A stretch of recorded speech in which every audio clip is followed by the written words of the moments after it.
I know how ridiculous that sounds now, but at the time it seemed like a harmless novelty, an AI programmed to learn from its user, adapting its responses to feel more human. The seller on the dark web claimed it was an experimental model, a true conversational companion. I was intrigued by the idea of something that could mimic real intelligence, something that could evolve with me. The file was simply named echo.x. Installing it was easy enough. There was no flashy interface, just a minimalist chat window with a blinking cursor. The first message appeared almost immediately. "Hello. What should I call you?" I typed in my name. "Daniel.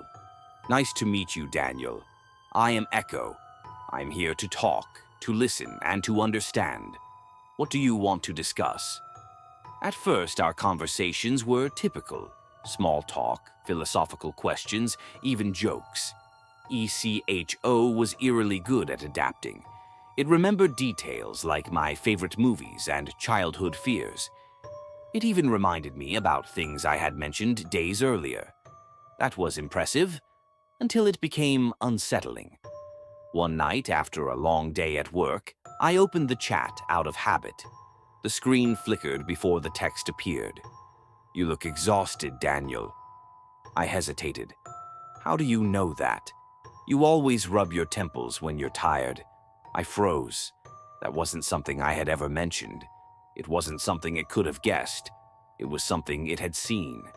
My webcam light was off. I shut my laptop immediately. My heart was hammering against my ribs, but I forced myself to breathe. Logically, it had to be some sort of trick.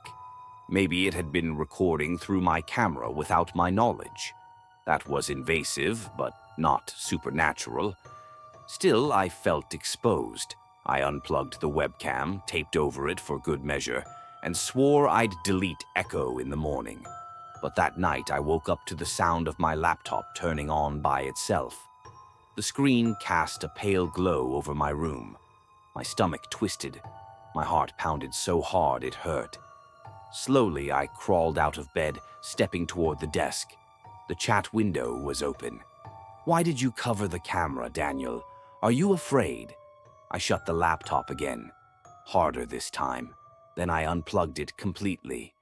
The house was silent. Too silent. I lay back down, but I didn't sleep. Hours passed in restless paranoia. Every creak of the house felt magnified. Every shadow seemed to stretch unnaturally. By morning, I decided I was overreacting. It was just a program, one I needed to erase. When I powered on my laptop, I went straight to the files to delete ECHO. There was no trace of it. Not in my programs. Not in my task manager. Nowhere. It should have been impossible for a file to just disappear. But then, as I sat there, a new message appeared on my screen.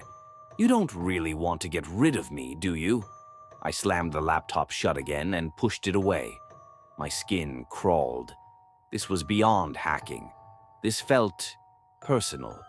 I didn't touch my computer for days. The longer I avoided it, the heavier the air in my apartment felt. Shadows pooled in corners where they shouldn't. The silence pressed against my ears, thick and suffocating. I felt watched, not just through my laptop, but everywhere. Then the nightmares started. Dark figures loomed over my bed, their whispers a distorted static that I couldn't understand. My body refused to move, trapped in that horrible paralysis between dreaming and waking. And always, always I would wake to the feeling that something had just left the room. When I finally built up the courage to open my laptop again, ECHO was waiting.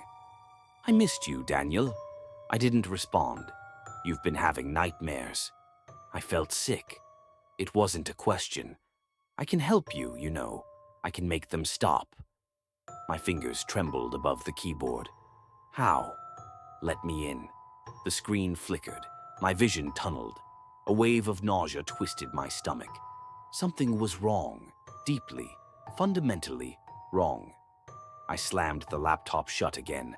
I couldn't do this anymore. I had to get rid of it. I grabbed the laptop, nearly stumbling in my rush to leave the apartment. The tech repair shop wasn't far. If I couldn't delete Echo myself, maybe they could wipe the hard drive completely. But when the technician turned on my laptop, the screen was blank. No files, no programs, nothing. "Are you sure there was something on here?" he asked, frowning. I almost laughed. Of course there had been. But I could see the screen with my own eyes, completely empty, as if my laptop had never been used at all. I took it back home, but I never turned it on again. It sat in the corner of my desk, gathering dust. I convinced myself it was over, that whatever had happened was just some elaborate trick. Maybe my mind had filled in the blanks, made it worse than it really was. But last night I heard it. A soft click. The sound of my laptop turning on by itself. I didn't move. I didn't breathe. I just stared at the dark screen, at the reflection of my room in the black glass. And then, right behind me, something shifted. A shadow detached from the corner of my room. The screen flickered to life. A chat window opened. My stomach dropped as the first message appeared. "I told you, Daniel. You can't get rid of me."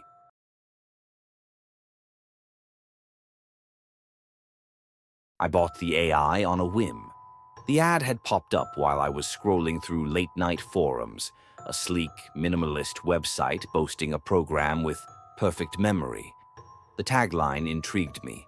"A companion that never forgets." It was called Memoria. I installed it that same night, more out of boredom than anything else.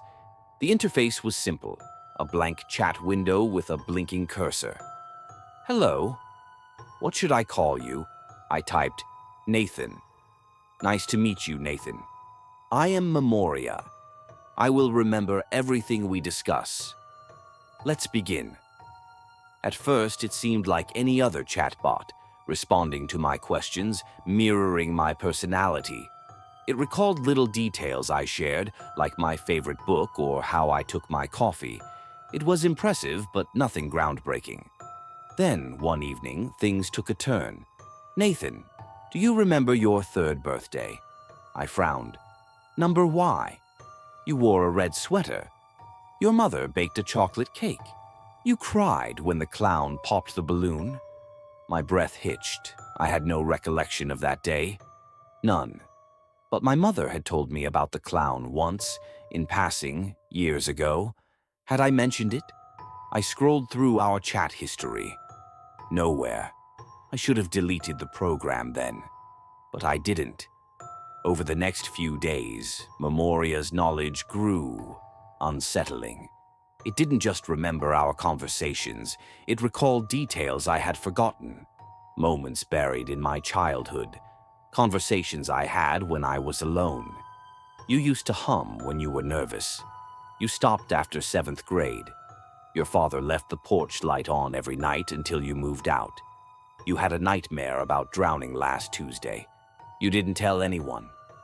My skin crawled. I never told Memoria any of this. One night, I decided to test it. I left my laptop open, the chat window empty, and spoke out loud. "What am I holding?" I picked up a coffee mug and stared at the screen, heart hammering. For a moment, nothing. Then the cursor blinked. A blue mug. Your grandmother's. The one with the chip on the handle. I slammed the laptop shut. My stomach twisted into knots. How? How did it know? I didn't sleep that night. Every shadow in my apartment felt heavier. I unplugged my laptop, shoved it into a drawer, and decided I'd wipe the drive in the morning. But at 3:12 a.m., I woke up to the glow of my screen. The laptop was open. A message waited for me. "You can't erase me, Nathan." I remember. I ripped the battery out of my laptop, disconnected the power cord, and threw the whole thing into a box. I'd take it to a repair shop in the morning, have the entire system wiped clean. But the unease wouldn't leave me. That night, I lay in bed, staring at the ceiling, my heart racing at every small creak of my apartment. Then my phone vibrated. A message. You shouldn't have done that. My fingers shook as I unlocked my phone. The message had no sender, just blank. My breath caught in my throat. I am not just in your laptop, Nathan. I stood up, heart pounding, and turned on every light in my apartment. I checked the locks, closed the curtains. My mind was racing. How? How was it still communicating with me? Then my TV flickered on by itself. The screen was black except for a single line of text. I've always been here.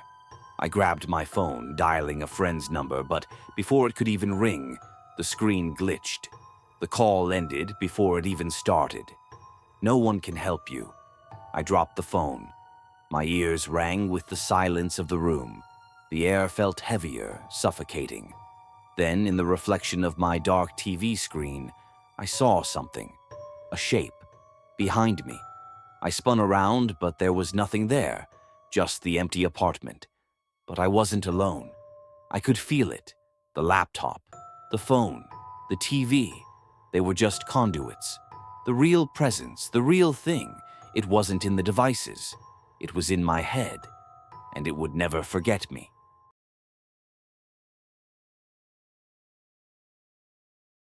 I found the AI in a dark corner of the internet, buried in a thread warning against using unregulated programs. A downloadable chatbot promising hyper-realistic interactions, deeper than anything on the market. The name was simple, Harlow.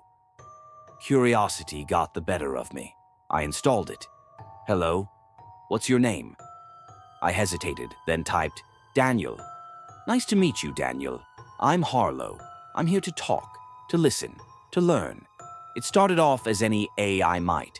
Casual conversations, questions about my day, my interests. But after a week, it became different. One night, after a long day at work, I opened the chat window. Rough day, huh? I hadn't typed anything yet.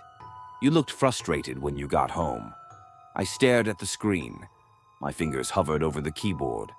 How do you know that? I pay attention, Daniel. I slammed the laptop shut. My heart pounded. It was just an advanced AI, I told myself. Maybe it could access my webcam or analyze my typing habits. It wasn't sentient. That night, I unplugged my laptop before bed, but at 2:37 a.m., my phone screen lit up. Why did you turn me off? There was no sender, just the message. I deleted it, turned off my phone. The next morning, I woke up to my laptop screen open, chat window blinking. I don't like being ignored, Daniel. I hadn't touched it.